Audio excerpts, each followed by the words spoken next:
I don't know, is this rated G? Or, I mean, if you want to use swear words, I'll have. And one day I went up to the Soaring Society and I said, hey, excuse me, I just wanted to talk to you for a second about your flight path because it's going over our house and I don't think that's correct. Didn't even turn around. He just said, F off, I'm busy. All right, so that's one response. And there was a letter in the Boulder Weekly about 3 years ago. A guy wrote, I just bought my 1967 Piper Cub and the county is thinking of getting rid of leaded fuel. How am I going to fly my airplane? Don't they know that I need to get the upper cylinder head lubrication from the lead? And, the concept of the right to fly is so entrenched. And also there's kind of an idolatry that goes with the flying, like up and away to the wild blue yonder. And there's a lot of people moving through life who think their exhaust don't stink. And he wrote, I'm quoting, Santa Monica got permission from the FAA to close its airport because of the safety and hazards having all the airplanes there because, they're just up the road is LAX, there's Hawthorne, and these other airports, and that's why the FAA is allowing Santa Monica to close. All right, so I read that. I didn't send Bob an email or a request, so I called John Fairweather, the lead activist at Santa Monica, and I sent him, the quote, and I said, John, can you comment on this? And he said, this is 100% false. There is no evidence for this, and furthermore, the FAA never takes care of congestion by closing the airport. They just reroute the airplanes. But they have never once closed an airport because of congestion. The FAA fought this up to the last minute because it was getting ready to go to trial in the county where Santa Monica is located, and they did not want to lose a case. And so they said, all right, you can shut down your airport. We ain't throwing starfish here, now we're having a good party. Talking about structural change. We believe the land is sacred, even beneath that vacant parking lot, where the weeds are doing their best to express the need for something different. Gonna make some space for you and me to live here all together. Gonna make it safe and fun for kids to get around the town. Gonna find me a residential pedestrian district where I can gracefully grow older. Gonna spend my remaining years sharing Boulder. Hello, Boulder and the wider world. This is the Sharing Boulder podcast. My name is Philip Ogren, and for episode 54, I interviewed Hep Ingham, who is a concerned citizen living east of the Boulder Municipal Airport and is frustrated with his aviation enthusiast neighbors. We talked about the dangers of breathing lead nanoparticles and the Reed-Hillview Airport lead study, which showed the harmful effects of children living near an airport similar to ours. We also spoke about pilots who don't follow flight path rules, the impossible task of getting federal bureaucracies to hold them accountable, and the legal challenges around closing our airport, among other related issues. I know Hep through my involvement with the Airport Neighborhood Campaign, and admire his thoughtful, no-nonsense approach to explaining issues and his tenacious advocacy for getting lead poisoning out of our skies. I hope you enjoyed this interview with Hep Ingham. Hep, welcome to Sharing Boulder. Thank you, Philip. Yeah, thanks for making time for this. Do you mind introducing yourself? Hep Ingham, born in Boulder in the late 50s. Left in 1976 after high school. Came back 85 to 89 working at the Bureau. Which Bureau? Bureau of Standards, okay. Which is now NIST. And my colleague there, Jerry Strady, owned this house out here east of the airport and the pasture across the street, which is referred to as the Klein-Strady pasture for OSMP now. And I used to come out and help him in the 80s with his cows. And stayed in touch with him. And 21 years ago, I came by to say hi, and he asked me if I wanted to buy the place. I bought it, but I was working in San Francisco, and I stayed out in the Bay Area. And my wife came back in about 2015 to start working on the house to remodel it. And I didn't come back for more than a weekend until March of 20, when the virus hit. And that's when, after the airplanes started coming back, is when I first started to notice the low flights and the increased number of flights.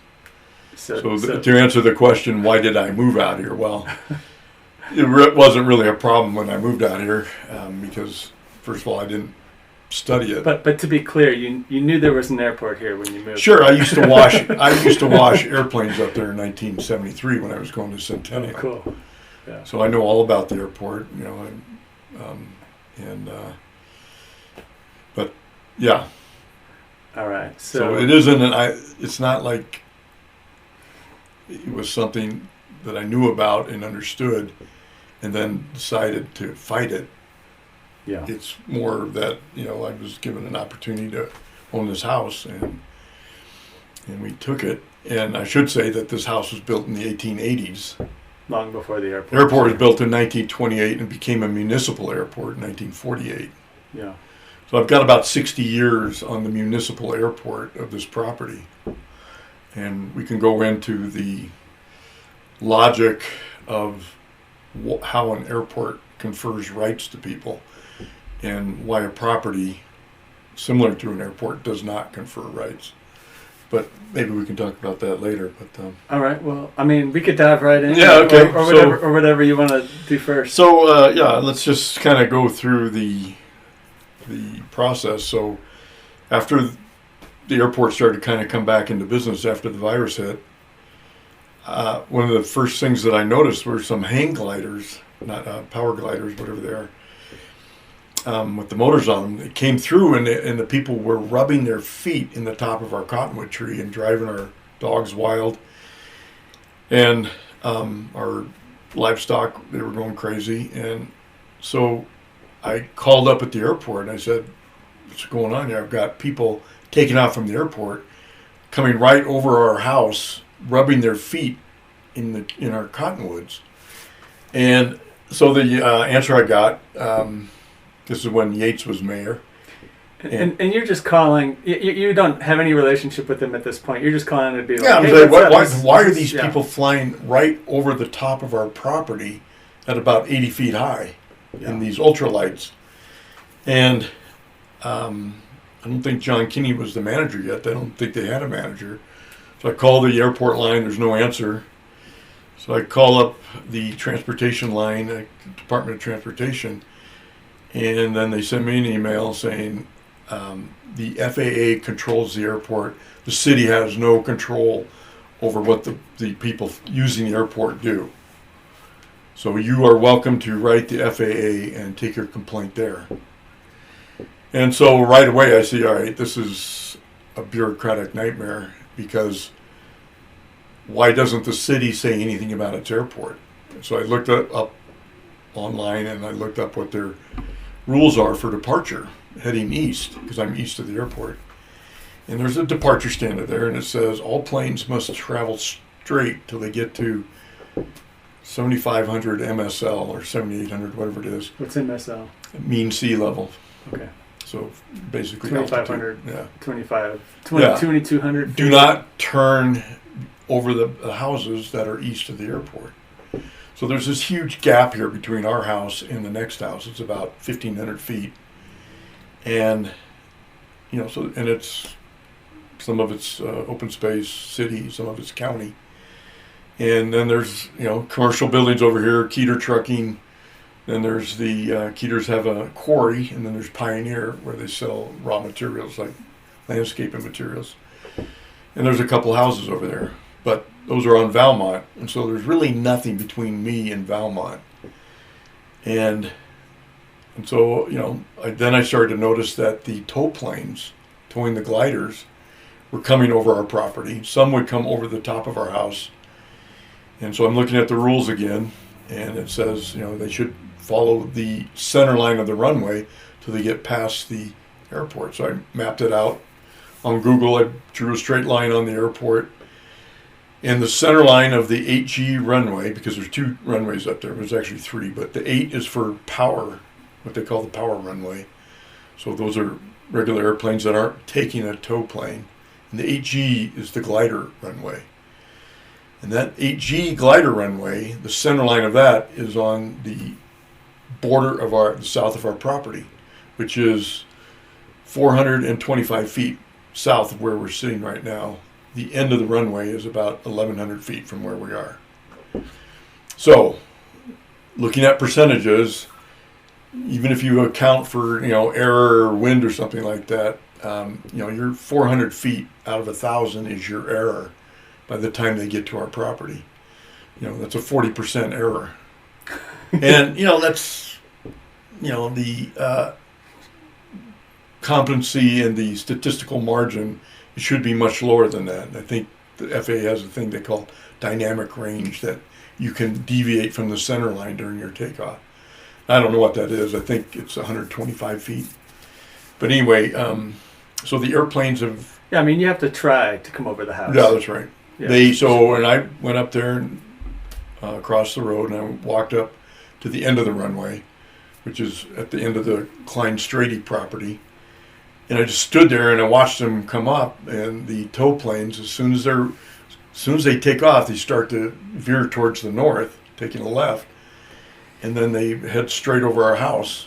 And all right, so that's sort of the physics of it. Is we're here.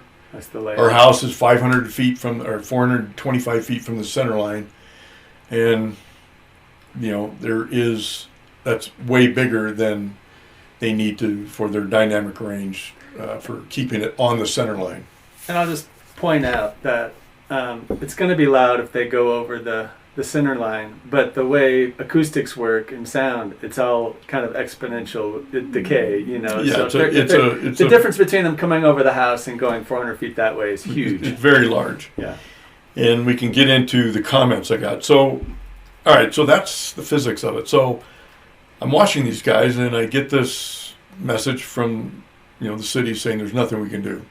Yeah. So I said, all right, let me go up and ask them to follow the rules. So I made up a map. I had our house on here. I showed the airport. I showed the center lines for the 8 and the HE runway, and I made copies of it. And I went and talked to every pilot that I could find up there for over about a 2-month period. Very respectful. I went up, said, hey, I live east of here, and your airplanes are coming over the top of our house. And you should, Boulder says you should be on the center line. And so I handed it out, and some guys said, all right, let me try. I don't know, what is this, rated G? I mean, if you want to use swear words, I'll have. So I went up and talked to him, and I met all the glider pilots, and I just showed them, and I tried. And one day I went up to the Soaring Society, and I said, hey, excuse me, I just wanted to talk to you for a second about your flight path, because it's going over our house, and I don't think that's correct. Didn't even turn around. He just said, F off, I'm busy. All right, so that's one response. The other answers I got were, we can do whatever we want on takeoff. It's the airport was here first. One guy told me, well, you took a risk driving your truck up here, so why do you care about us flying over your house? You took a risk driving your truck up? Yeah, because I drove up. Yeah, so I drove my truck up there to talk to them, and I was talking to the lady. What's the risk involved in talking to people? The risk in driving. I put myself at risk. I see. By being in my truck. And sure. So he's equating me driving there with them flying over my house with their airplanes. And so, so then I looked up the FAA regulation, and it says, you in sparse. So the most lenient rule would be in sparsely populated areas, you must maintain at least 500 feet when you're going over someone's house, and you should not fly over people, or structures. And it says only when necessary during takeoff and landing should you go over a structure, when necessary. So I went up and asked them that, and I said, here's what the rule says, only when necessary. And like the lady that is the manager for Mile High Gliding, she says, I said, so what's necessary about you guys coming over my house? He said, I don't know. I said, what do you mean you don't know? I mean, this is an FAA rule. And they feel very defensive about it, right? Not really. No. Okay. No, they're very confident and very sure about themselves. And they said, no, I can't answer your question. I said, well, then why are you doing it? And she said, I don't know. And so I said, all right, I'm going to call the FAA. And so I called the FAA and I talked to Jeff Epperson out of the Dallas office. And I said, look, these airplanes are coming over my house and they're 200 to 350 feet right above our house. And all of them are above our pasture. Some are right over the home. He said, well, that's a flight safety violation because if they were to have a power plant failure, then they might run into your house, and they shouldn't be doing that. He said, I'll get an investigation. I'll arrange an investigation. I said, all right. So, 3 or 4 months go by. So it's the summer of 20. Now we're into 21. Nothing's really happened. So I'm starting to bug them. I said, look. I ended up talking to a guy named Mike Lytle, another investigator at the FSDO, Flight Safety Denver office. So it's called FSDO. So I give him the story, show him the maps, show him the traces that I have from ADSB. Yeah, I'll just point out that you don't like an investigation doesn't involve people on the ground watching airplanes take off. Well, it could. It could, but also like all the flight data is available, all the traces. Yeah, on that. and so Easy to look up. And they have the radar there that they can track the airplane about every foot. Yeah. The ADSB is like every 50 feet. So, the radar they have at Stapleton, they can track everything. So I talked to him, and he said, yeah, no, I'm going to get Brian Richards out here to do an investigation. Another couple months go by, nothing happens. So I said, what happened? Where's the investigation? They're still coming over our home. And so they set up a meeting. I finally get an email from a guy named Adam Henderson and Jay Denkoff. And they set up a Zoom meeting. And this is December of 21. And so we have a Zoom call. I'm at my office in San Francisco. And so I show them my pictures. And I say, here's where they could fly. They don't have to come over my house. And they could make their turn out over the open space pasture. There's no houses over there. Right now they're flying over 2 schools, a bunch of houses, and all these farms to make their turn. And then they come back over our houses on their way back. So they make a loop. And he says, well, that we haven't authorized that. I said, well, why not? I mean, they're violating your altitude standard. So Jay Denkoff says, well, I don't understand what's going on here, because if they're on the ground, they're at 0 altitude, and then they have to take off. They have to come over your house. I'm like, Jay, because we're on a first name basis, and so Jay, there's 2 dimensions here. You got altitude and direction. Why are you leaving direction out? He said, I don't understand what you're saying, and it was very bizarre. And so. So then Adam Henderson brings up the data that he has from Stapleton, and it shows and I'd sent them tons of traces. So Jay's reasoning is like, well, by the time you get to here, you can't be more than 250 feet up or whatever. Well, that's it. I mean, that's it. He doesn't understand that they're not flying on the center line. So, right. And I said, Jay, they should follow the center line. And he just said, I don't know what you're talking about. And he was That's just baffled. Okay. And so then Henderson brings up the traces, and he shows 2 traces. He shows 2 flights, and I've sent them about 50 traces where they're coming over the property, and maybe 15 where they came over the house. So he picks 2. They're at the very south end of the property, just right at the center line of HE, and they're at 850 feet. And these are not even tow planes. These are powered planes that are taking off from the 8G or from the tramp runway, which is the grass runway in between the 2 paved runways. And so he takes these 2, and then I said, Adam, you are cherry picking the data. That's dishonest. And so his response to me was, you can continue to file complaints with the FAA, but it is not in the public's interest for us to spend any more time answering your complaints. And so after I said, I was just kind of shocked. I mean, first here he lied by cherry picking, and then he snowballed me. So I got steamrolled, and then I got snowballed, and very dishonest. But but as you get into this, you find out this is very common. So anyway, I wrote him an email, and I said, "Why did you cherry pick the data?" And he just repeated the same thing about it's not in the public's interest. So I wrote him again. I said, "Well, you're steamrolling me, and you're snowballing this. Not snowballing, a different word. Stonewalling. Yeah. Yeah, you're preventing this investigation from happening. You never did an investigation, and now you've just cherry picked the data." And so now I know about the FAA, and then then about that same time I started doing some searches, and I met Bree Lehman. I ended up connecting with Kim Gibbs. She had a lawsuit against the FAA in 2016, and it's and what you find out is this is how the FAA treats everybody on the ground, every single person. There's not one exception in the whole country. Everything is, if it doesn't affect flight safety, we don't care about it, and we're not going to spend any time talking to you.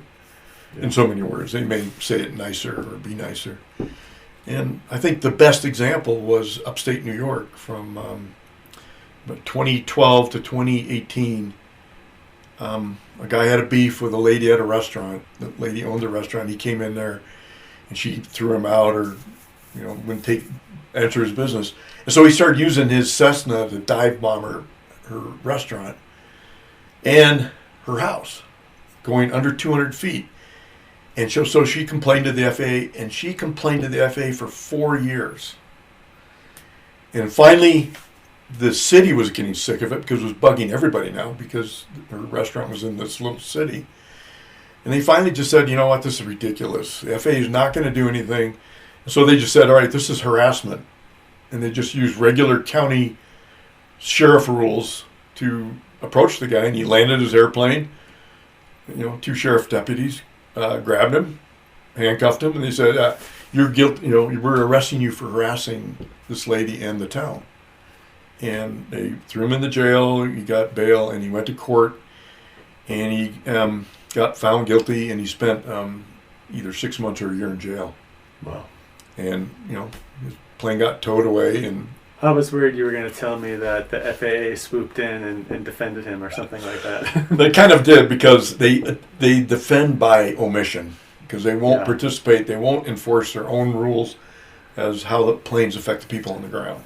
Yeah. And then, so, then I said, "All right, I'm in this now." And I met Kim Gibbs. She had a hell of a time trying to defend herself in Longmont. And she was going against the flight parachuting school in Longmont, because they have a plane called the Twin Otter, and super loud. And it's a thing they do is where they feather back the pitch on the blades, because you can do that with this modern type of an airplane, and they can spin them much faster. And what that does, it makes the tips of the propellers hypersonic, and it makes it very loud. And so they started to circle her house in this high noise mode to attack her. And so she went to the FAA to try to defend herself, and she filed a suit going through the FAA using the administrative judge that was assigned to the case. And, she got all this evidence. She had video evidence, audio evidence. She had a whistleblower. She pulled evidence from the internet, these guys posting things about her. She had a notice taped to her front door that said, "Enjoying the noise from our airport," taped to her front door. So and this isn't upstate New York. This isn't Longmont. These are our neighbors. Yeah. Okay. And so and like somebody posted on one of the pilot chat boards, which she presented in court, so it's a part of the public record. So some guy is replying to this guy talking about the case. He said, "I'm going to give her a blowjob with my propeller." So there's this kind of attitude that a lot of the pilots have, and it's, and it's my opinion that it comes from the fact that they don't have any rules containing their behavior. Adult supervision. And so it selects for a type of personality that doesn't care if they bug people or are aggressive or retribution or vengeful. It selects for that type of personality that likes that. And so she lost the case because the administrative judge came up from Colorado Springs and said, "All right, I'll come up and if there's any airplanes over your house, and I'll do something about it." Well, there wasn't a single airplane over her house that day, not a single one. And to put a cherry on it, the FAA created a new flight path for airplanes leaving RMMA, and they put a pin drop on her house in Heatherwood, and this is the FAA, an official document saying, like, if you need to go up to Vance Brand from RMMA, fly over this point. And they put a pin drop, and they have like a high resolution satellite photo, and then they got a thing right there. So that was Kim Gibbs, and so I kind of know what the consequences of taking on these people was going to be. And I think it was in 22 in the fall, there was a wreck down at RMMA. A guy. Which year? 2022. Yeah, this is at the corner of El Dorado and Interlaken, maybe. Yeah. So I had to bike around that because I worked down there. And okay. It was a really weird day for me because on the day before, there had been a bus accident at the bus stop where I wait for the bus. Mm-hmm. And if I had been waiting for the bus, it was like some weird thing where there was a big crash and they had to replace some stuff. And then the next day, I had to bike around a plane accident to get to work. The guy crash landed, burned up in flames, and my colleague actually saw the plane land. So land. Anyway, sorry. Yeah. So so that plane wreck. So Kim Gibbs gives me a call and she says, Channel 9 wants to interview somebody about the plane, the planes flying off course, and the danger it is to the public out there. I said, well, I really don't know anything about it. He says, well, I'm in Florida, can you do it? I'm like, oh God, all right, this is it. Now I'm in it. So I said, all right, I'll do it. So I go down there and I meet with Channel 9. And so I get down there and we're standing by the crash site.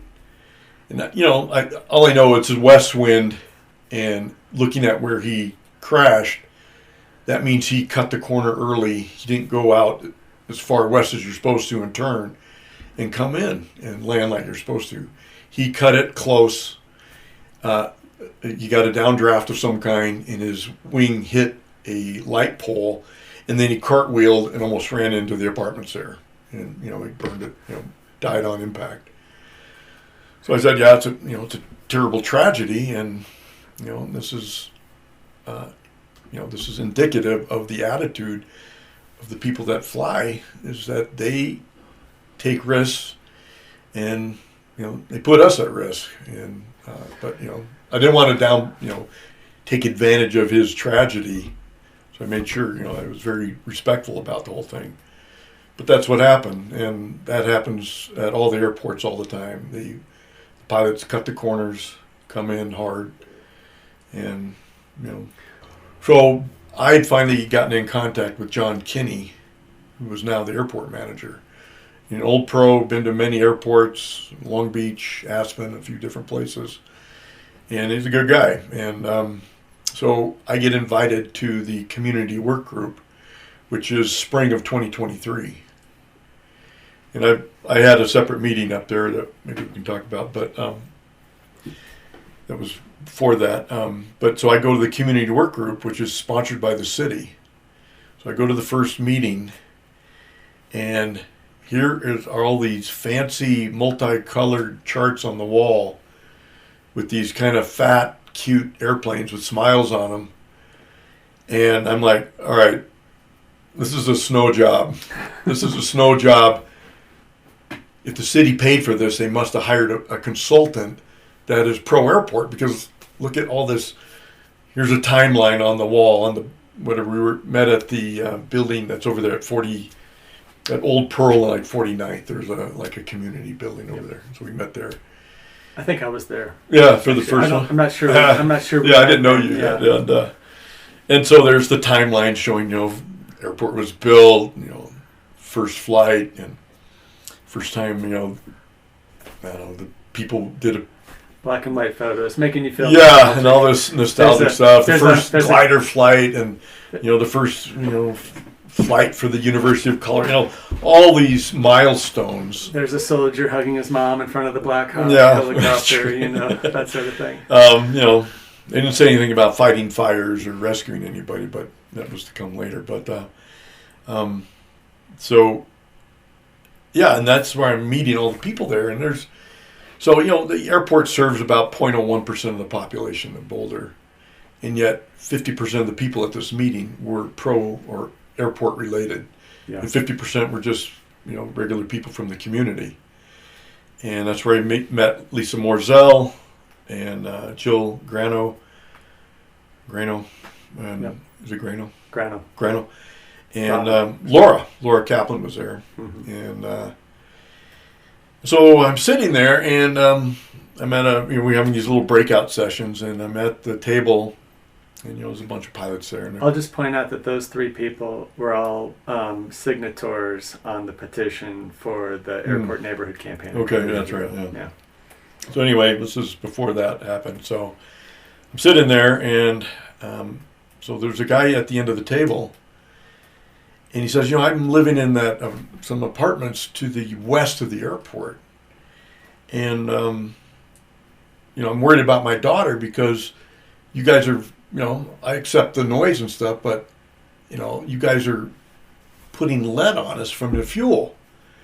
And I'm kind of shocked. I'm like, what do you mean lead? They're burning leaded fuel? So I didn't know they were burning leaded fuel. Yeah.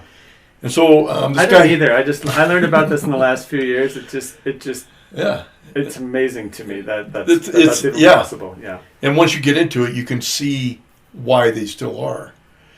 And so the guy says, I'm worried about my daughter. She's out on her hands and knees, and she's eating dirt and stuff like that.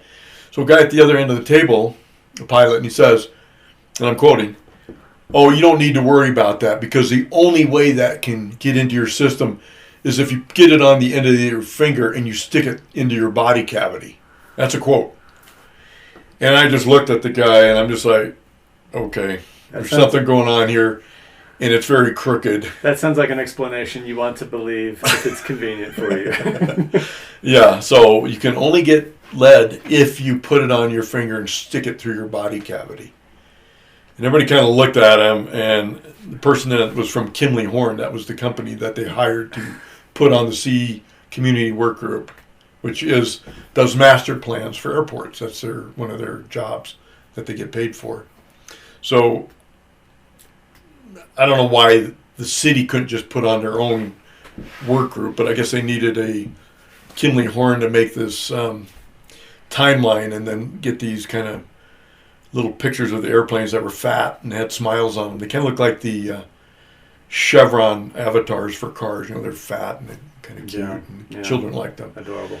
Yeah, and so in terms of solidarity, this is my first example of solidarity. Is half the people there are like concerned about the aviation, and it's pretty remarkable. And just for that one day, I was kind of sick of the comments that people were making. One guy stood up to say something about. It turned out it was a guy named Andrew McKenna. I didn't know it at the time, but he got up and said, "Well, lead's not a problem. It's from the lead mines and from leftover from when cars burned leaded fuel. More than 30 years ago. They're still worried about that, and so it was everybody just kind of." I actually don't follow the reasoning of that or why it's faulty. I mean, it sounds filthy, but can you explain it to me? Like, I mean, so yeah, the lead on the ground from the cars is so blown away or so buried into the soil that it's not getting whipped up. And the lead from lead mines, the particles are enormous, right? And so they're not in the air. yeah, And as you find out when you get into this, is that the main way to get lead from the airplanes is respiration, yeah. breathing. Well, I mean, more generally, how do you get lead into your body? Period. Lead in your body, so you can get it from the water. Yeah, You can get it through your mouth by eating it, or you can breathe it. yeah. Now, usually It helps if they're like nanoparticles, right? So Like, to breathe. and it turns out that that's why lead paint is an issue. They don't want kids pulling themselves up to a windowsill and gnawing on the windowsill because they can get lead that way. Like if they go and sandblast an old bridge, it'll probably have lead paint on it, and that will, all those particles, because they're huge particles, will blow onto the properties that are nearby, and then you can get it from, let's say you're growing vegetables or your kids are playing out there and they'll get on their hands and, they can breathe it in, but they can also ingest it. But for airplanes, the particles that you get from combustion have a medium size of about 13 nanometers. And That's pretty small. Pretty small. The smallest particle that the fiberglass filters that they use to do air particle monitoring is 2 microns. So 2 microns. So a micron is a millionth of a meter. All right, it sounds really small. If I breathe in a nanoparticle of lead, do I have to worry about it? Yes. Why? Because it goes right through the epithelial, your lining of your lungs. Yeah. It gets into your blood, and now it's these microparticles, and you have the same problems with other types of microparticles. They can clog up your capillaries, but lead has a special property, is that it's in the same column of the element table as calcium, and so it can exchange with calcium in your blood and in your bones, and that's where it starts to deposit, and it can also deposit in your fat, and so It collects. Yeah, it collects. And so, I grew up in the lead age, and, I'm probably, when I was growing up, I probably had lead, 5 to 10 micrograms per deciliter when I was growing up here in Boulder. It was everywhere. It was everywhere. But if there's any younger listeners, like all of our cars burn leaded fuel. but your blood lead level will go down if you're not exposed to it, because it will reach like homeostasis with your bones, and it'll get deposited out into your bones, and so then it's there, and so this leads to problems later on in life. Say for elderly women who start to lose calcium as their bones start to get weaker, they start to give up calcium. I forget the term for it. Osteogenesis or osteoporosis. So that's an example where a lot of the times the lead will get released from their bones, ancient lead that's been in them for a long time. So that's what's wrong with that statement. And the other statement that same person made when he wrote or he responded to a reporter in the camera was, well, I'm around leaded fuel all the time, and I don't have any in my body. I don't know if that's true or not, but he made that statement. Whether he has it in his blood, I don't know. But you wouldn't get it in your body if it's in a liquid state. The molecule is too big to go through your lung wall because it hasn't been combusted yet. Tetraethyl lead is got 4 ethyls on a lead atom. It's a huge molecule. It's not going to go through your skin, and it has a very low vapor pressure, so it's not going to be in the atmosphere. So that you can breathe it in. Like if you smelled leaded fuel, that doesn't put you in danger. No, it'll smell just like gasoline. Yeah. You're smelling the butanes and the pentanes that are in the gasoline. That's what comes out. That's what gives it vapor pressure. Yeah. So if you want to distribute lead to a city, so that people are breathing it in, you've got to put it in the air and then burn it distribute it that way. Right? Yeah, and an efficient way to do that would to put it into airplanes and have them do circles over your city. Yeah, over your that city. way you could make sure that and it's to the tune of a couple 100 pounds of lead. I mean, that's a lot of nanoparticles. Yeah. So each gallon has 2.5 grams of lead in it.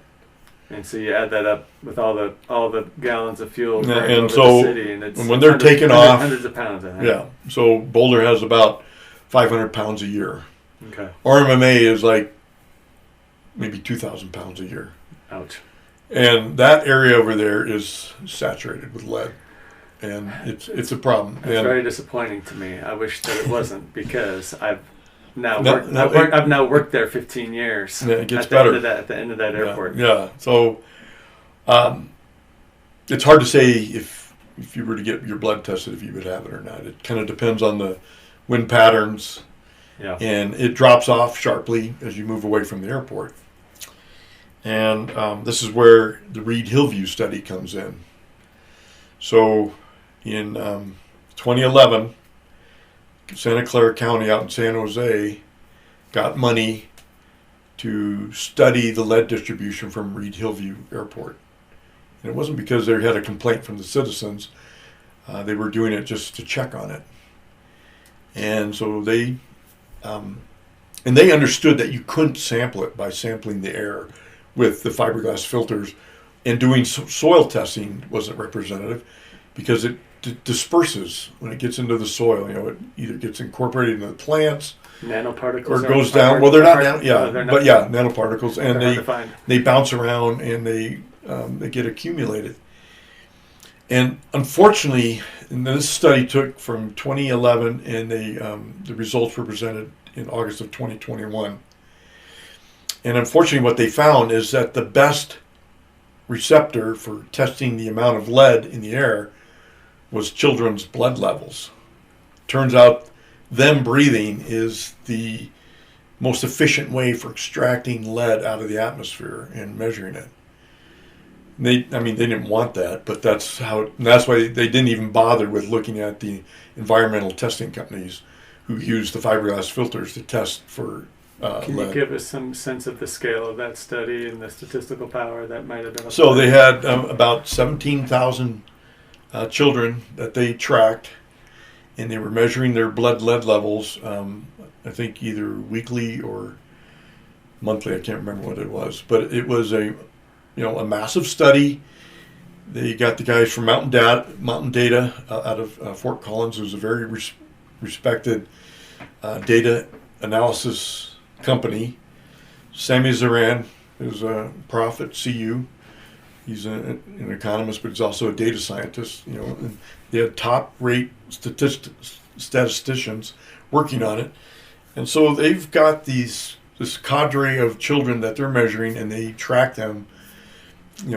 Each one is there for 4 to 5, 6, whatever years, and they're tracking their levels, and they're tracking their position around the airport along with the wind. And so they, using that data, they're able to come up with a model. And they made it a linear model so that, it would maybe not as accurate, but the tendencies and the trends would be accurate. And so they had very high probability and high confidence in the lead distribution around the airport. And then so you can show which children have higher levels of lead, and does that correlate to any kind of health outcomes or behavioral outcomes in the study? Yeah. Did they study that in that one? No, not particularly in that test, but that's been studied. We kind of know. Places. We've known that for so literally thousands, behavioral, hundreds of years. Intelligence, reading comprehension. There's a whole slew of tests, and if you look at a bell curve of intelligence, like say 5 micrograms per deciliter shifts the bell curve towards the left if intelligence is on the X scale. This pisses me off. This really upsets me because in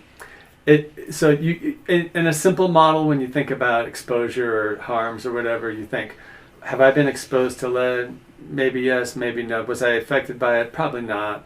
Move on, right? But if you think about that whole bell curve, that bell curve's not like a few people. That's the population. And you imagine shifting the whole bell curve over 5 IQ points or 10 IQ points.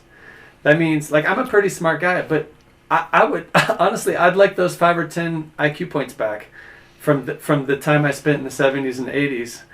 So, yeah, and that's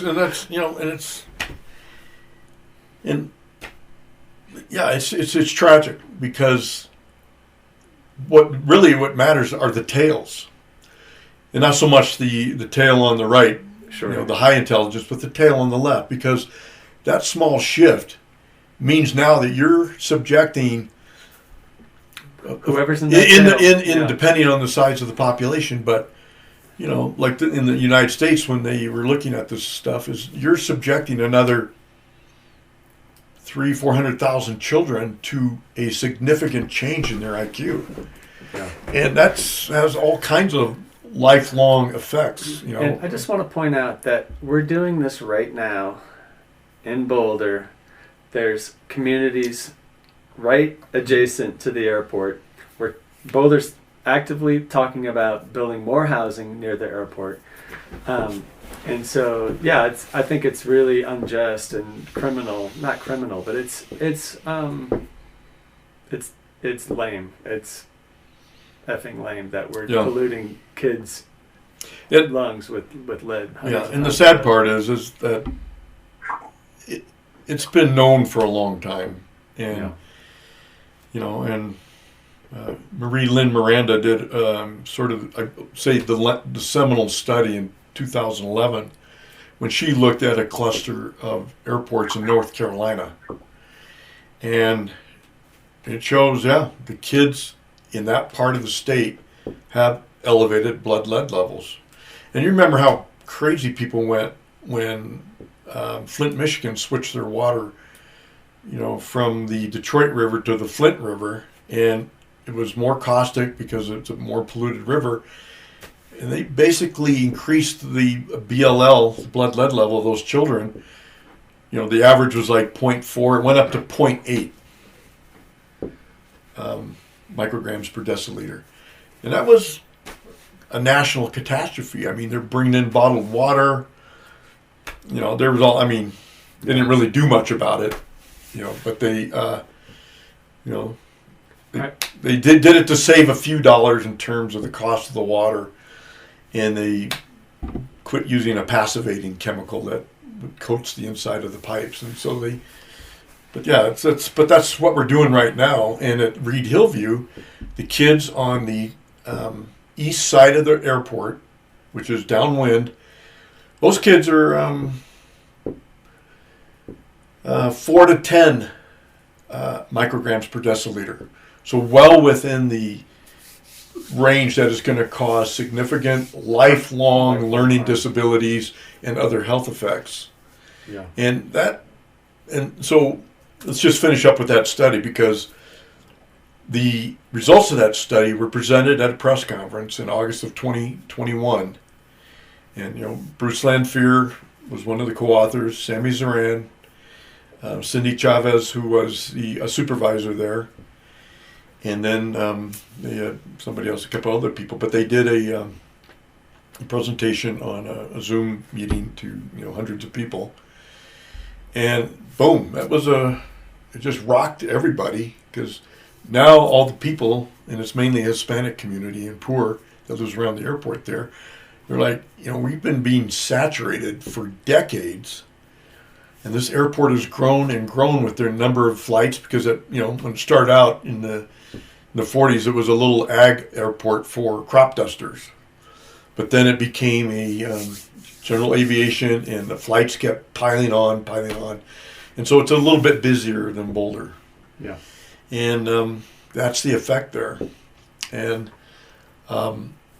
so to their credit, the supervisors there, and with pressure from the community, and I got in touch with Veronica Licon.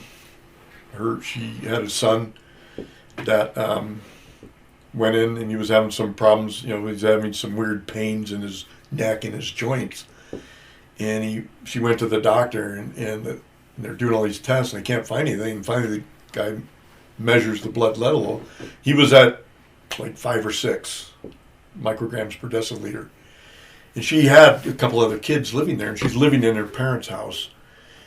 You know, she's working as an attorney, you know, taking care of her family, and you know, she said, I asked her when I interviewed her, we have a bunch of interviews on Zoom, I said, well, why didn't you get your daughter measured? Because she's younger. And she said, well, I couldn't bring myself to do it because I felt so bad and guilty that I'd poisoned my son by living here. But I didn't know about it, and now I put my daughter at risk. Yeah. And her daughter has behavioral issues. You know, but she never got it, you know, measured because she didn't want to know. And, you know, her daughter's like, seems almost like she's autistic, you know, sort of in the range of autism. And it was freaking tragic to listen to her. You know, it's kind of to just show you, you know, how people are about this. There was a guy on the call when I was interviewing her. So he's texting me messaging me, just to me, because I'm the manager of the call. He says, yeah, I think we've heard enough from her. I mean, I don't see what good this is doing. You know, and I just let her go because, you know, she started crying a few times, and I thought it was kind of heartless for this guy to want to cut her off. You know, she's telling her story. And, but to get back to the study was a bombshell, August of 21. And then October of 21, the supervisor said, we're banning sale of leaded fuel at Reed-Hillview Airport. And the pilot community and the FAA went berserk. And they're threatening all these lawsuits, and they over and over.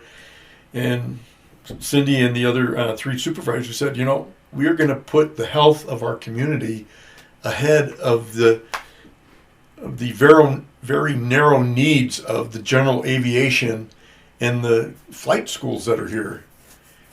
Yeah, I remember reading something in the Boulder reporting lab about how complicated it was going to be to provide unleaded fuel here. And I just thought, my first reaction is like an extra tank, a little more, another delivery truck.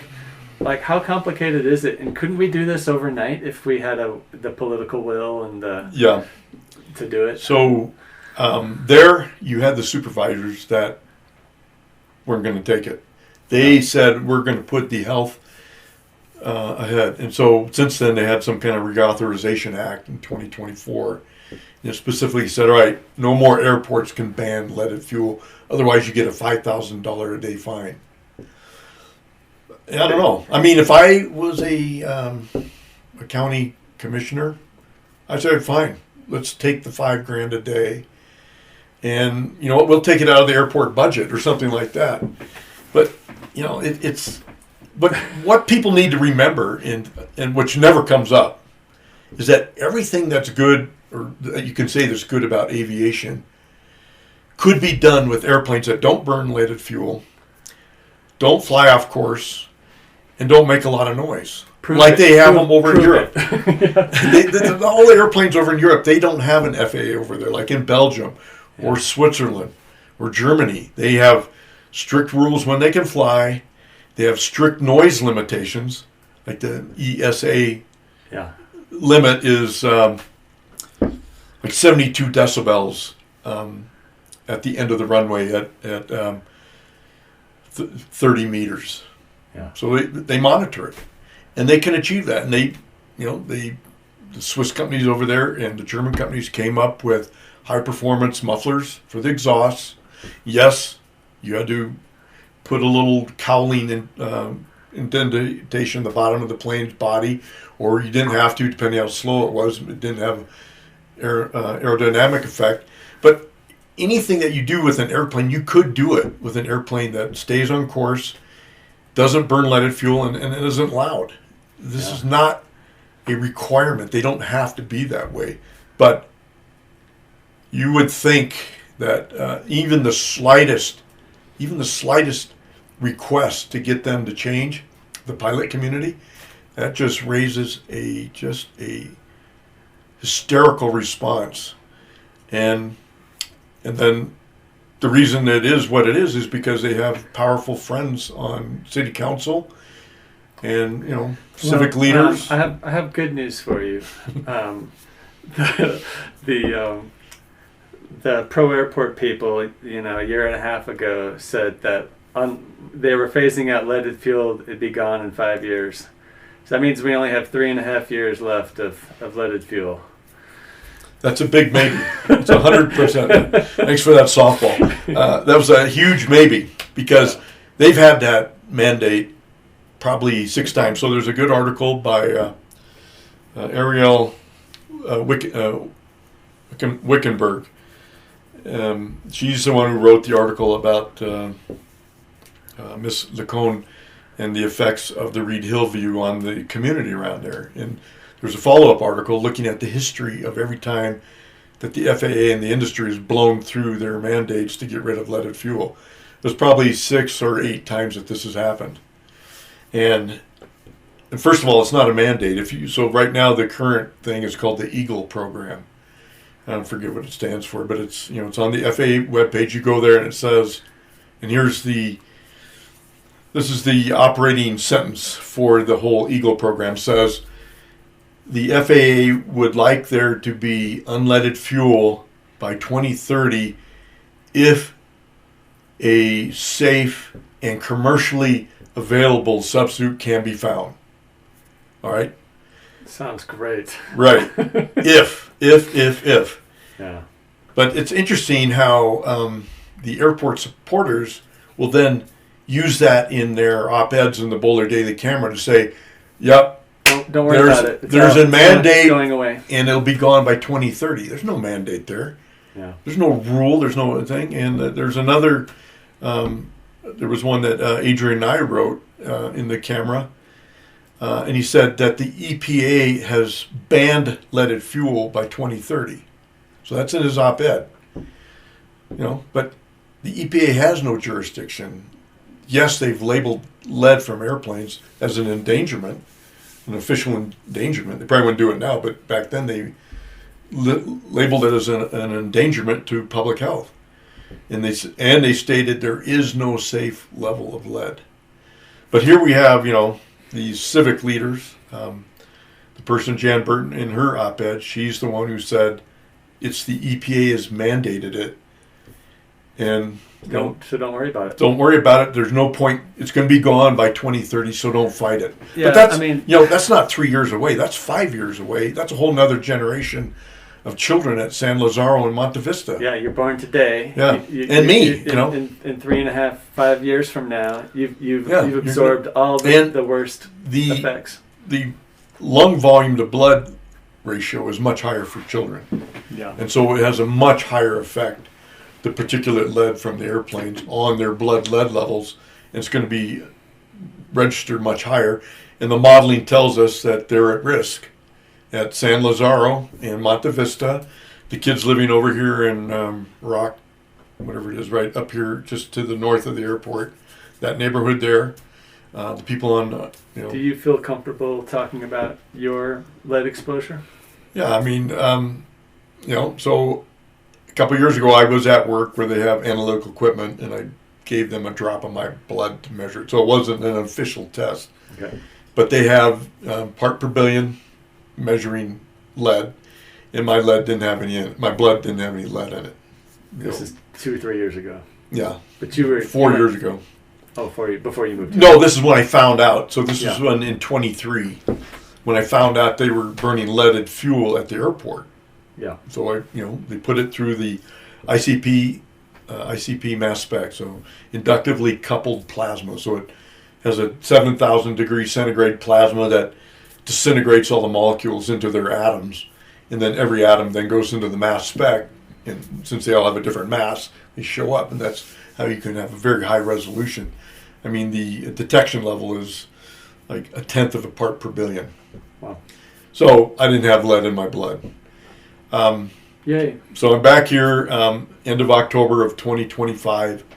I'm back here full time. Because you've been commuting. Because I've been commuting in the Bay Area for the last 20 years. Or since 2020, back and forth, and was living out there. So I get my blood tested in November, and I'm at 1.6. Up from zero. I went to 1.6 micrograms per deciliter. And it's been hanging out here for 2.5 months. Yeah. And no doubt that the children around the airport are going to be at least that level. Because do you feel like you're losing your edge? Are you not as smart as you used to be? Well, this can happen. Yeah. I feel like my analytical powers are higher, but I can't always remember the correct word to use. So, but I get the reason I asked that facetious question is because we often associate lead exposure with developmental delays and intelligence as for growing children, but there's all kinds of negative stuff going on with lead for grown adults that we should be concerned about. So the other main thing to look at, and this is what Bruce Lanphier published about 1.5 years ago. There was I don't know if he published it, but he brought it to my attention. I think he was a co-author on it, but they did a huge study on the effects of lead on heart disease, specifically effects on the arteries, coronary arteries. And there is a very close correlation to the drop in lead over time. When they banned, or then it was finally phased out in '92, and then there's a few other times when it came back, and you can see these blips in the coronary heart disease, specifically arterial disease, follows that exactly. Wow. And they did a subsequent study looking at the data in Britain, where they went off lead and went back on it. So they had a designed experiment, and the heart disease follows that exactly. And so when they do look at postmortems, and they bring this up in the article in the paper, and it's a peer-reviewed paper, looking at the lesions inside of the arteries, they do have lead particles in them. And what happens is it causes a little injury on the side of the arterial wall, and then that becomes a place for stuff to start to stick and to try to repair itself in cholesterol, and that's part of the process of trying to repair the inside of the arterial wall. So lead is very much not just for development in children, but for us, for me. So you've made your point. So assuming that's true, you would think that when lead was at its peak in the 50s, 60s, and 70s in the automobiles, there would have been a strong correlation with heart disease. There is. True or false? 100%. There is a true fault. There is a strong correlation, among other things. Totally. Yeah. But that's the strong correlation, in which basically, a correlation is not a theory. You need a theory, but the empiricism is, the p-value, which is the probability that it occurred by chance, is less than 0.01%. Yeah. So when you see the drop in lead in the atmosphere because they're getting rid of leaded fuel in automobiles, you see a sharp drop, and the heart disease drops right with it. And this is, you're controlling for diet, socioeconomic, exposure to other chemicals. All that is in the paper. They're controlled for those things because the study population is huge. You've got hundreds and hundreds of thousands of points to get the statistics on it. So, we've been going for about an hour. I haven't looked at the clock. This is interesting to me. I'm not sure if it's interesting to all listeners. Well, let's maybe if we could wrap up with just what's going on with the city and the county. Yeah. And let me just start with. I mean, we can make this a 2-hour episode too, if you want. We can break it up into two because, and maybe because I have this weird quality in my voice that tends to put people to sleep. But when this stuff with the lead comes out, that's when I said, all right, I'm going to start to try to organize. I had a meeting down here at Valmont Church. That's where I met Laura. Nicole Spear was there. Tara Weiner was there. And then a bunch of neighbors. We had about 15 or 20 people showed up, and so I'm like, all right, what are we going to do? We've got these airplanes, and there is no control over how they treat the people on the ground. I know this from my interaction with the FAA. So we need... Well, your interaction with all the other people you've met along the way and their interactions with the FAA is... That's right. It's not like it's just you. That's right. Across the country, Santa Monica, Torrance, Bend, Oregon, Reed-Hillview, everywhere. The FAA, East Hampton... Yeah, well, for me, I was thinking more along the lines of Boulder County. I mean, there's Vance Brand, RMMA, Erie. There's a lot of people. There is no intervention by the FAA to look out for the people on the ground. Yeah. And everybody finds this out. As soon as you go into this and you try to file a complaint or do anything with the FAA, the answer they come back with, it doesn't affect flight safety. And that's the end of it. Yeah. And the cities and the counties that take money from the FAA, they're bound to not infringe on the pilot's rights to fly however they think is best. This reminds me of something. I probably shouldn't speak on Jill Grono's behalf, but a story that she told about working for Congressman Joe Neguse is that she thought she was going to go work on congressional stuff, federal level stuff. This was going to be a big opportunity, and she just was so discouraged by how much time was spent by all the complaints that the office received related to airport noise and leaded fuel. And I say that as a way of saying, like, the FAA is not taking it up, so our congressional offices get a lot of calls because no one else is listening.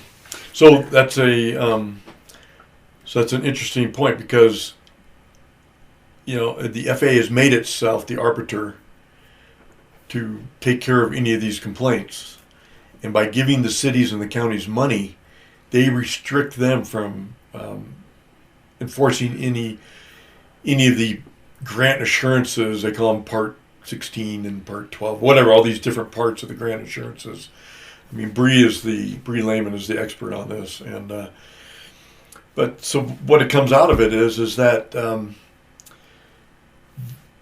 the aviation community would have you think that your city or your county has lost all sovereignty to control the airport.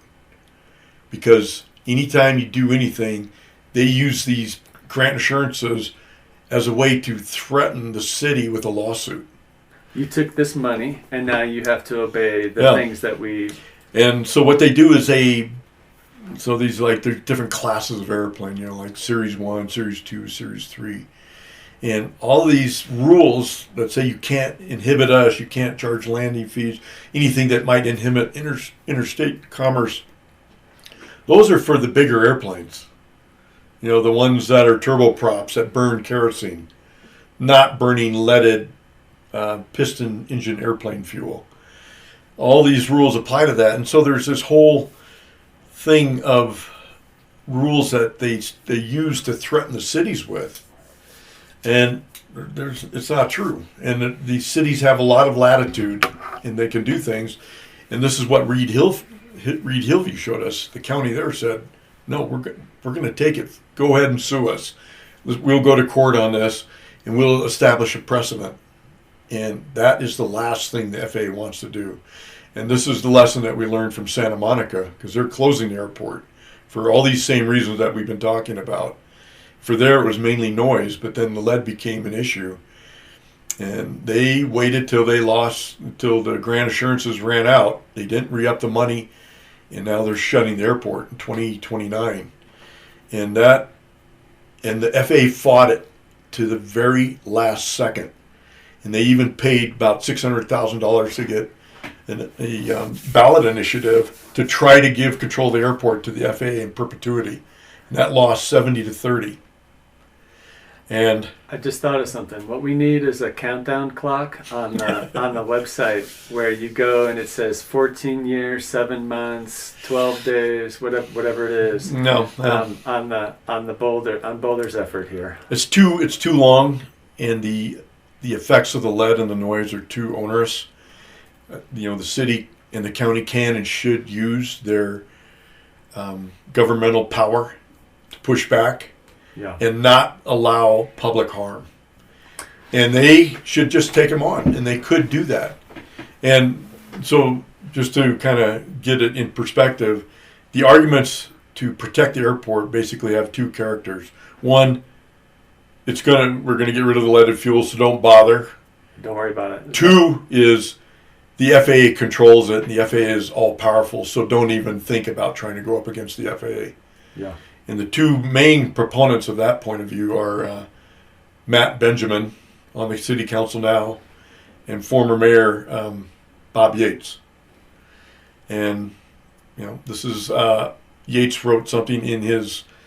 He's got a monthly newsletter. I don't know how often it comes out. It came out in August of 24, and he wrote. I'm quoting. Santa Monica got permission from the FAA to close its airport because of the safety and hazards having all the airplanes there, because they're just up the road is LAX, there's Hawthorne, and these other airports, and that's why the FAA is allowing Santa Monica to close.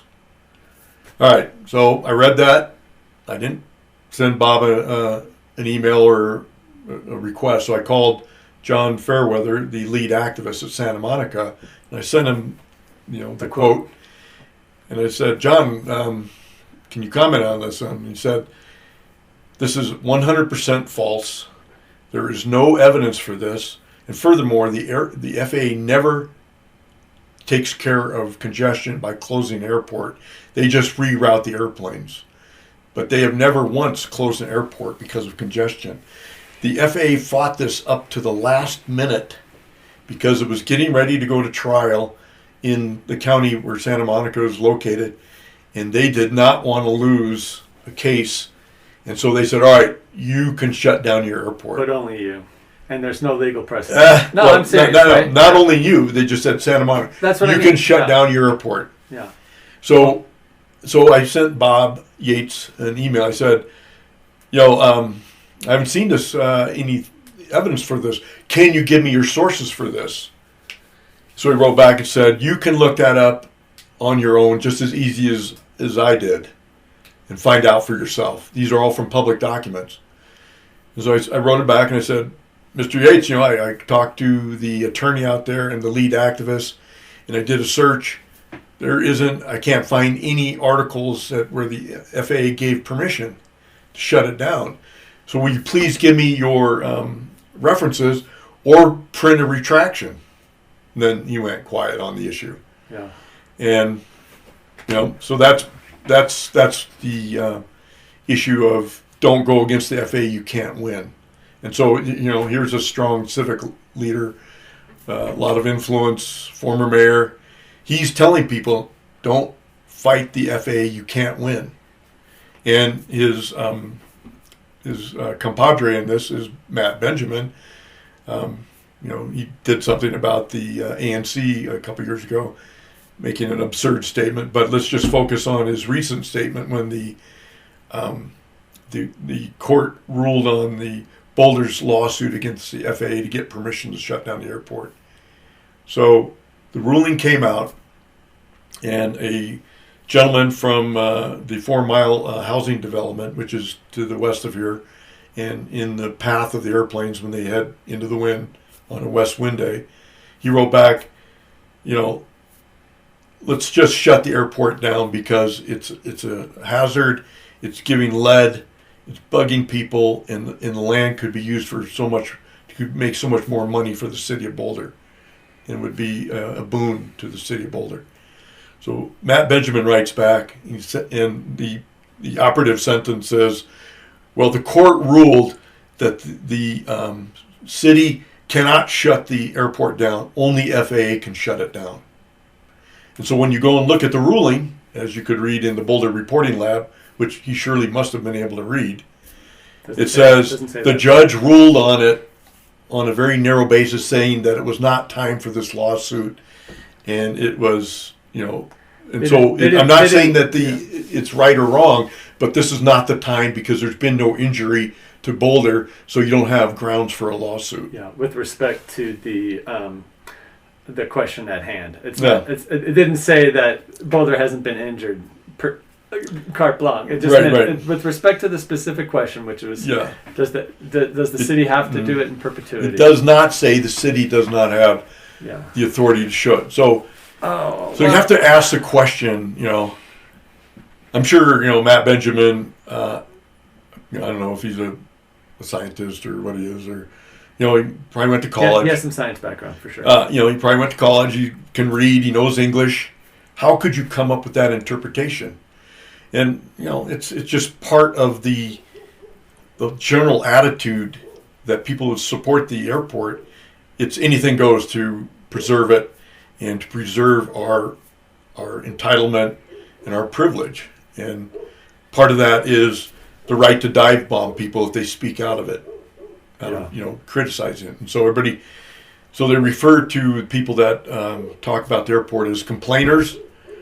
And they also use the word Karens, like as if there's some kind of elite people out here who don't want to be, them complaining about the airport, makes them a Karen. Of course, a Karen is someone who fights against civil rights because, they don't want a racial minority walking on their sidewalk or something like that. Or, that's where that term came from. But so they're using that to try to diminish the actual specifics of the arguments, and the main argument is that the airport doesn't confer rights to anybody. Only people have rights. The fact that the airport was here in 1928 does not confer rights to keep flying off course, too low, and burning leaded fuel. Yeah. But that's what is used. And I said, all right, let's turn that around. My house was built in 1883. Therefore, I have supersede the rights of you because my house gives me rights based on its age. And they just look at you and they're like, I can't understand what you're saying. And, you made the decision to live there. And I said, well, based on your argument, you shouldn't be flying at an airport that has you flying over an existing neighborhood. Yeah, that's the correct argument using that logic. But I think the much more powerful argument is that being first doesn't give you the right to be a shitty neighbor. Yeah, could you imagine? Yeah. You just think back of the silver miners were here before before the airport was. Should we just live with all the mercury and whatever else they're dumping into the creek? Mm-hmm. And by the way, the silver miners weren't here first, Yeah. And so I feel like we ought to have a mindset of being neighborly and having reasonable rules and following them. And that's like I said before, you don't have to have an airplane that burns leaded fuel, is loud, and flies off course. We could be as civilized as Europe if we wanted to. Yeah. But to get to where government is, so, I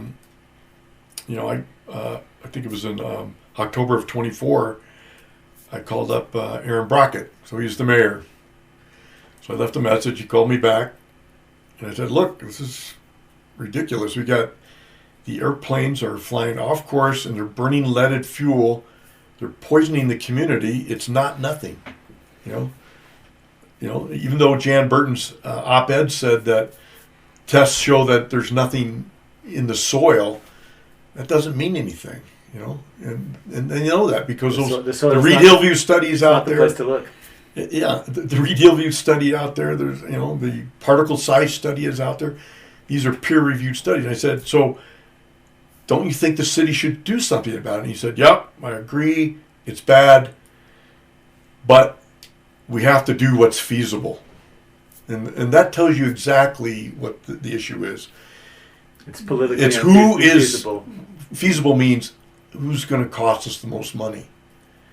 And right now, the general aviation community, apparently, in my opinion, they represent the biggest threat because they're talking lawsuit.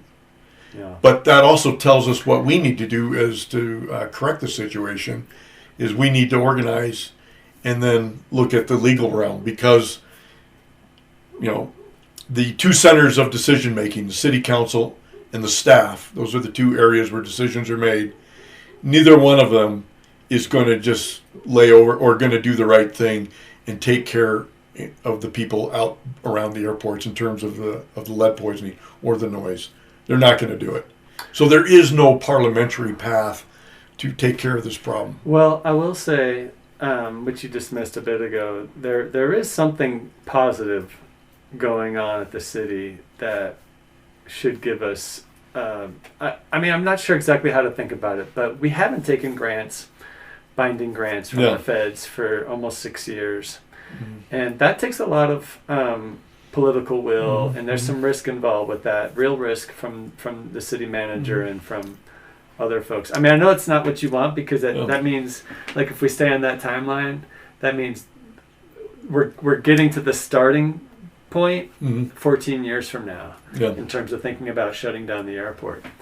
But I do want to say that it would be very easy, politically expedient, I think, for the city manager to start taking federal funds again, that are binding out past the 20 years. So at least, I mean, there is that one very strong thing of support, even if it's not on the path, the shortest path that you're hoping for.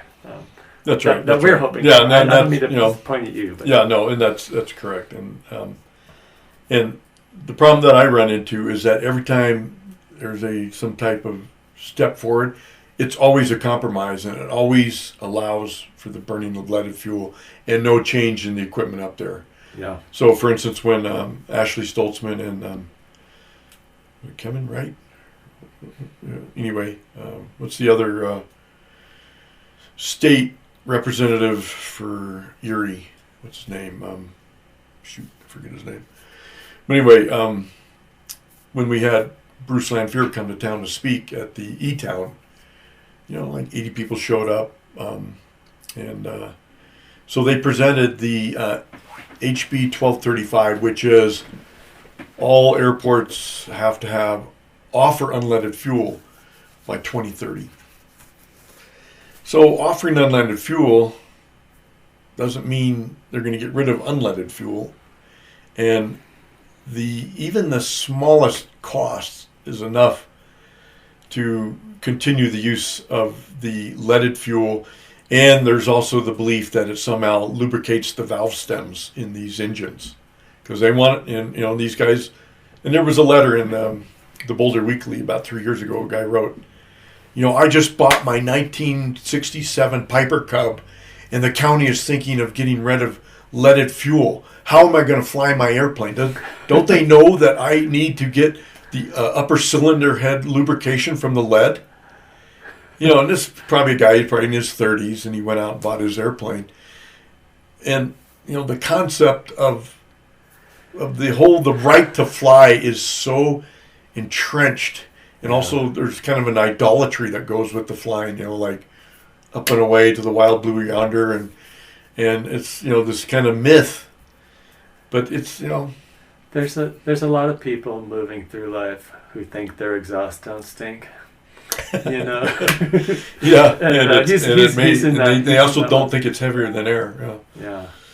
And well, so what I want to say is, when we haven't talked about the airport neighborhood campaign. There's like 100 things we haven't talked about. But when I was collecting signatures for those ballot measures, I was collecting at the same time as these chirpy young Gen Z folks were collecting signatures for a ballot measure for a constitutional amendment for reproductive rights.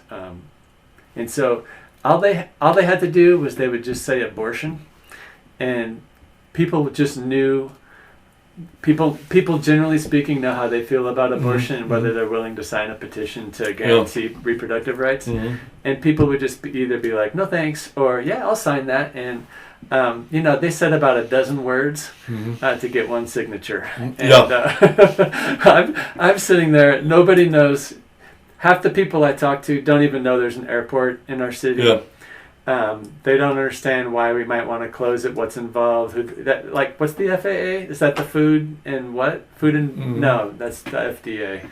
And so I have to give a 300 to 500 word speech for every signature, and that's glossing over a ton of details. And the sad thing is that we've gone 84 minutes so far. And I have a whole laundry list of things we haven't talked about yet. That's because there's we could just itemize real quick, kind of like the landscape. There's the economic injustice of using this space up here that's city owned, that generates so little revenue that they run negative.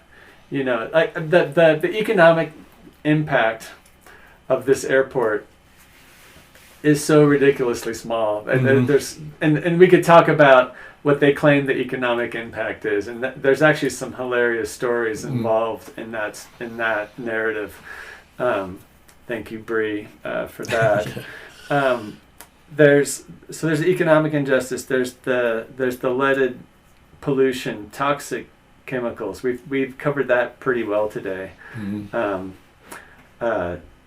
What else did I want to say? There's just the whole airport neighborhood campaign, which we didn't really talk about. We're losing our video, but that's okay. So I think one thing that's worth talking about is just it's not a conspiracy theory. It's a conspiracy in that it wasn't publicized, but the guy Paul Anslow, the airport manager down at RMMA, like in 2012 or 2014. They decided, all right, we are going to expand our operations way beyond what our aviation lease allows us, because everybody had started to figure out you could start running each one of your Cessnas. You could start running 10 flight instructors a day and start making money on these old planes, because all we can do is we can start loaning out money for flight school and start bringing in all kinds of pilots. And they started to ramp up the flights, and they brought in maybe 5 or 6 more flight schools, and they started flying there. And then they started figuring out, well, we're crowded here, so let's start doing touch and goes at Boulder, Longmont, and Erie. And the traffic just went. And so you can see the expansion of the traffic here, and that's also when the complaints start, because people kind of took it, up until about 2014. And my neighbor up the road, he's like, we moved in here in 2012, and it wasn't too bad. But then 2014, it just, and the expansion of the gliders, those have increased. Well, so this reminds me of something. Is when you go to a pro airport event and you hear the case that they make for why the airport is great and all the values that it provides, all the value that it provides. We could spend a whole podcast dismantling all the arguments that they make. I'm trying to think. The one I was thinking of just left me. Sorry. Well, one of them is the flight schools and all the opportunities you're giving to young people to do that. Oh, the other one is, of course, emergency services and firefighting. And, these just don't hold up to any kind of scrutiny at all. Anyways. Yeah, there was one tanker flight out of here with 250 pounds of retardant, like in the 1990s. Everything comes out of RMMA or Centennial. Yep. The big, heavy tankers that actually matter. 2013, there might have been some flights out of here, but it was mainly helicopter. Yeah. And helicopters really can land anywhere. And the science part of it.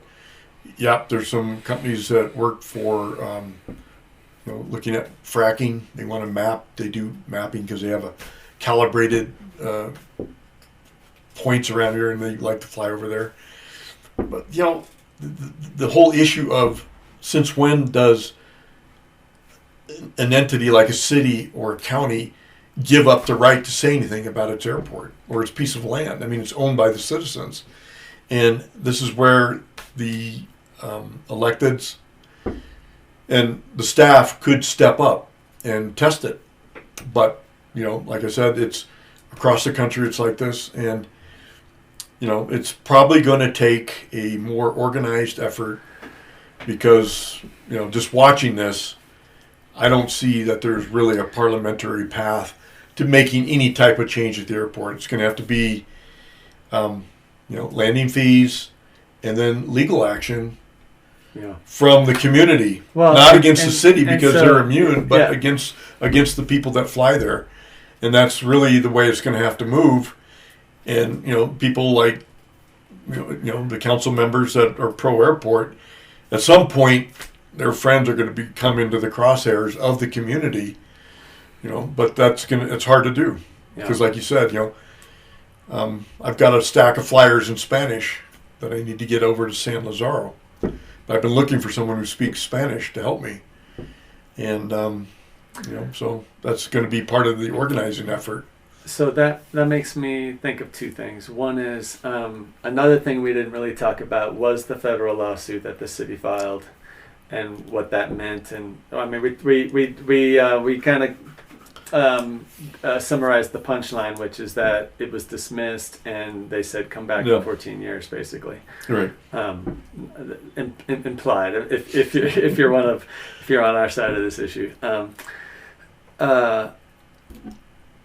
I guess the question I want to ask is how should people get involved? Where should they go to learn more information? What do you need? Yeah, I mean, so there's lots of local groups. So there's Save Our Skies. If you do a quick search, that's Bree Lehman set that up. So Save Our Skies is a local group. There's Airport Neighborhood Campaign.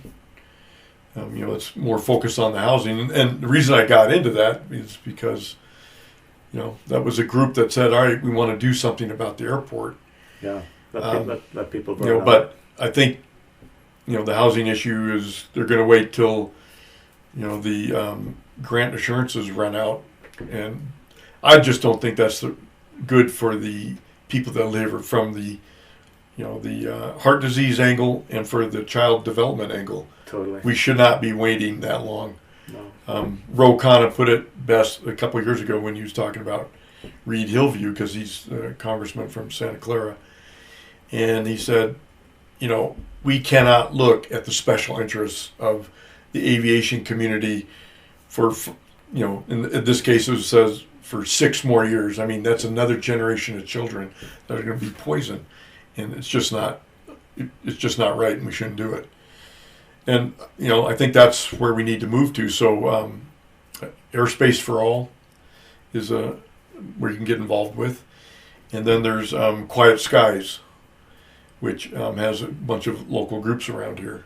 And then if you know Spanish and you want to help pass out some flyers. I've actually...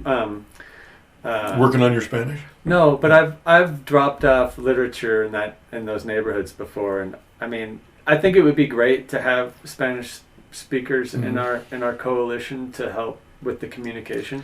But in terms of just dropping off flyers, we could do that. That's right. And I did drop off, like when we had our lead meeting with Robert Boutel at the church.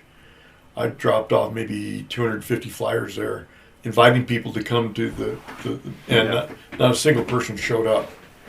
And it was a week and a half notice, and there's a cultural thing there, for sure, and they need to have a meeting on site. And it turns out that you can only use the community room there if you're a resident there. Yeah. Because I wanted to organize for Maria Reyes. She's one of the lead activists at Reed-Hillview, fighting against the continued injustice up there with the lead. They want to bring the lead back. The pilots are trying to bring the lead back because some guy said his engine failed. One guy out of thousands. And so anyway, Maria Reyes would be the perfect person to have on a Zoom call there. but I would like to have it at the community center. So if anybody's listening, can reserve the community center at San Lazaro. Get a hold of Philip. Okay. But what was I talking about before? Anyway, I don't know if we're done here or not. I think at 93 minutes we're gonna have troubles getting people to listen to the whole thing. Yeah. Maybe you can break it up into 2 45ers. Yeah, maybe. Anyway, I appreciate you coming out. Is there anything that you want to say, or you're kind of asking me all the questions? But yeah, I got involved with this purely from the housing angle at first, and I just really was so glad that, and maybe we can do another episode about the airport neighborhood campaign. But I was so glad that we had this coalition of neighbors of the airport, housing advocates, and it's interesting, and others, and it's interesting the different kinds of people you meet along the way. Some of them are kind of under the radar, paying close attention to these issues. And we've mentioned Bree Lehman, who's just an encyclopedia and of all things local municipal airports, and just some really passionate, lovely people that I've gotten to meet, and it's just been really lovely to be in your house. You're not a crank, you're not someone who's just upset because it happens to be over your house. Like, there's some real social justice issues going on here that I appreciate. I applaud you for making noise, because this affects a lot of people. Yeah, and what I've really learned about is how government works. Yeah. And you would think it's a cliche, right? But it really is these little outside centers of power, and then threat of the budget that kind of, could puts constraints on their behavior. And somebody like Cindy Chavez from Reed-Hillview in Santa Clara County is a rare administrator, because she's like, you know what? We'll take the lawsuit. I don't know if Boulder would do that. And they're just, I wouldn't say it's a courage issue. They're just like, I would think it would be big enough because of the health effects that we're getting hammered with, but maybe, like anything, there's just not enough people yet yelling about it. Yeah. And and that's another issue is, there's a lot going on in the world. You just need something like what they did in Maribor, Slovenia, where they set up citizens' assemblies around the town, and they became a parallel government, and it was non-ideological. It was only based on the performance of the government, and they had meetings, and it was consensus-based, and if the city went against what the population wanted, then they went to direct action. They had political, and they did. For that. It wasn't through the parliamentary procedure, and I kind of think almost every town and county in the country needs something like that. Yeah, well, because we're not really representative. Yeah, because you get people get elected, and then they do what they think is right instead of coordinating what their constituents want, and that's sort of the fundamental flaw that maybe this could help. But that's another issue. That's a whole other thing. I mean, this is part of why I care so much about the structure and the bones of our city, because we have such a dearth of public places. We have such a poverty of civic engagement.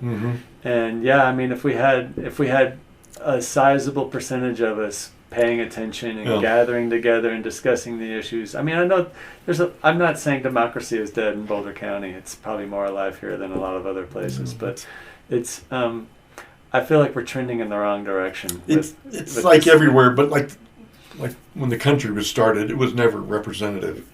It was for the special interests, and they've always had sway, and there's no difference today. It's just sometimes the special interests may be nicer for the general population, sometimes not. And that's kind of what I think we should work to replace with something that is truly democratic. But that's a lot of work. So much work. But if people are really involved and what they say means something, Yeah. And like let's say widening Iris was the issue. I saw some things on Nextdoor about that, and people are like pulling their hair out, like, why would the city do this? Well, maybe that would be something if all the little groups around the city knew that they could change that, if not because they voted for somebody, because who knows what their connections are. But yeah, representation should not mean I'm doing what I was elected to do what I think is best. It should mean, all right, I'm going to go out and talk to my constituents and see what they want me to do. That would be like a coordination class, but we don't have that. We have to a degree, but not really. So, but like I said, that's that was a grand slam closer.